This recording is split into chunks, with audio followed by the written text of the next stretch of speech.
అర్జున్ బాబు,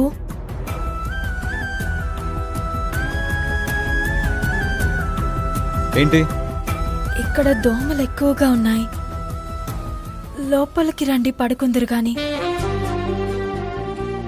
కావాలంటే నేను కింద చాపేసుకుని పడుకుంటాను. అమ్మా తల్లి, నువ్వు నా కోసం అంత త్యాగం చేయక్కర్లేదు. నువ్వు వెళ్ళి నీ రూమ్లో ప్రశాంతంగా పడుకో. కావాలంటే లైట్ కూడా ఆఫ్ చేసుకో. అది కాదు అర్జున్ బాబు,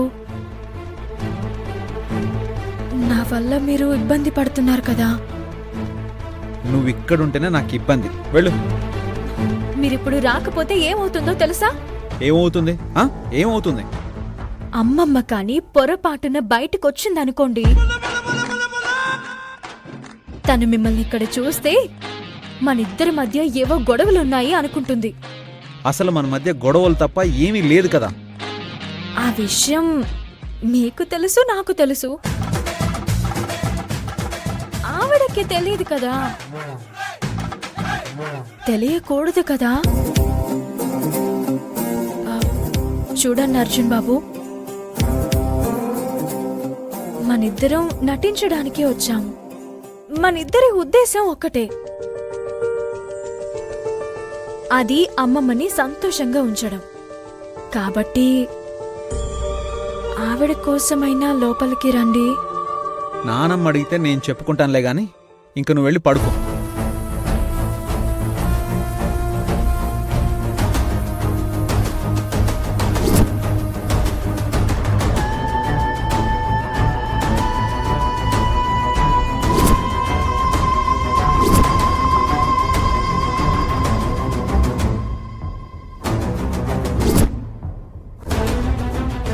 వెళ్ళమ్మా తల్లి, వెళ్ళు. ఒకప్పుడు ఇలాగే అర్జున్ బాబు దోమలతో బాధపడుతుంటే దోమతెర కట్టాను. ఇప్పుడు కూడా అదే పని చేస్తాను.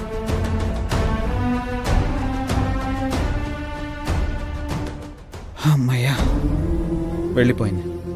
ఈవిడి గారి గోల వదిలింది. అంతలోనే నా మీద ప్రేమ పుట్టుకొచ్చేసినట్టు ఏమి నటిస్తుందో. అమ్మా, ఏయ్, మళ్ళీ ఎందుకు వచ్చావు? అడిగేది నిన్నే. అర్జున్ బాబు, మీరు కాసేపు మాట్లాడకుండా ఉంటారా? ముందు కాసేపు తప్పుకోండి, అక్కడుండండి.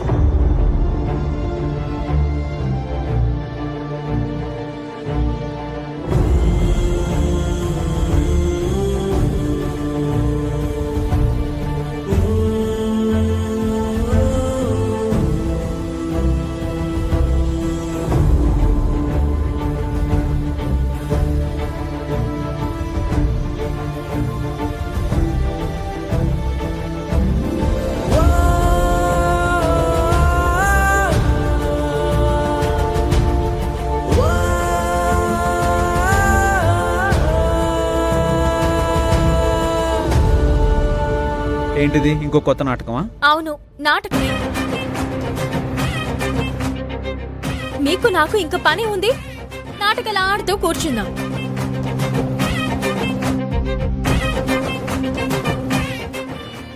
ఒకప్పుడు నా కోసం దోమతెర కట్టిన కావేరి నా కళ్ళెదుట ఉంటే చాలు అనిపించేది.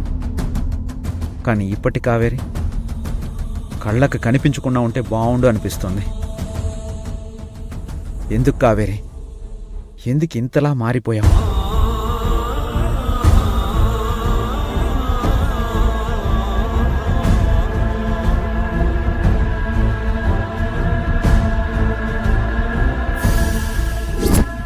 అర్జున్ బాబు, ఇంక మీరు ప్రశాంతంగా నిద్రపోవచ్చు. దోమలు కుట్టవు.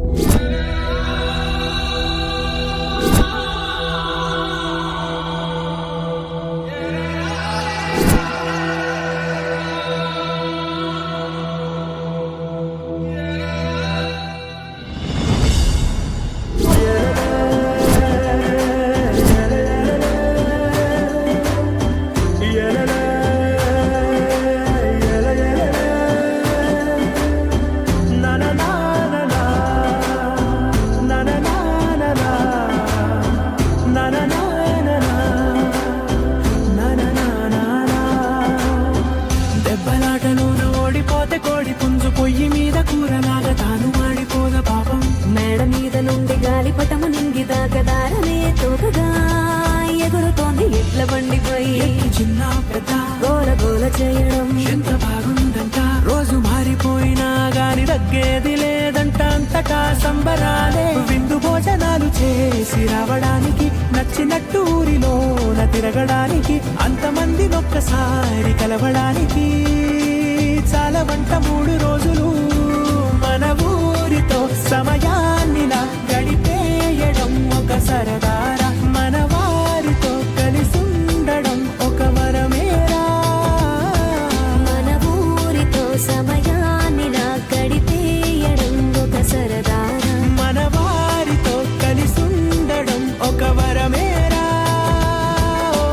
సందళ్ళే సందళ్ళే సంక్రాంతి సందళ్ళే అంగరంగ వైభవంగ సంక్రాంతి సందళ్ళే యమజ నువ్వు కూడా వెయ్యమ్మా. సందళ్ళే అంగరంగ వైభవంగ సంక్రాంతి సందళ్ళే.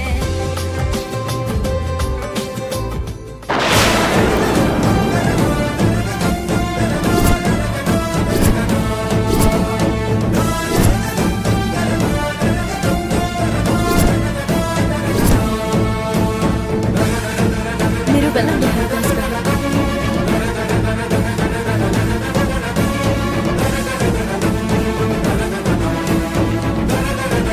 అత్తయ్య, ఈ పాపిష్టి చేతులతో హరిదాసుకి బియ్యం వేయించొద్దు. అది పాపం, మహా పాపం. నీ గురించి నువ్వేమనుకుంటున్నావు కావేరి? నువ్వేం చెప్తే అందరం అదే వినాలనుకుంటున్నావా? లేకపోతే మా అందరికంటే నువ్వే తెలివైందని అనుకుంటున్నావా?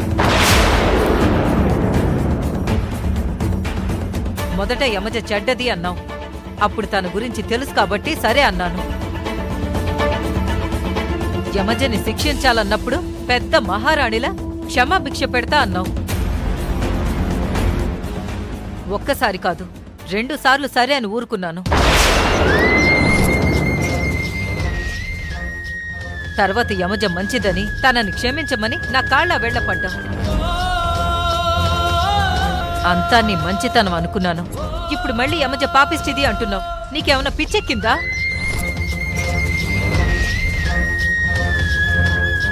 లేక నీ మాటలు చేతలతో మాకు పిచ్చెక్కిద్దాం అనుకుంటున్నావా? కాదు,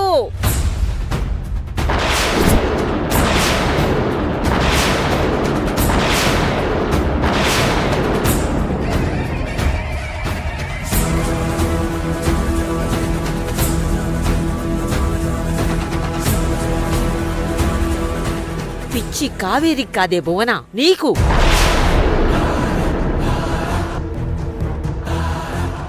నువ్వు దీని కడుపులో వారసుడున్నాడనే నమ్మకంతోనే ఉన్నావు కదూ? అవును.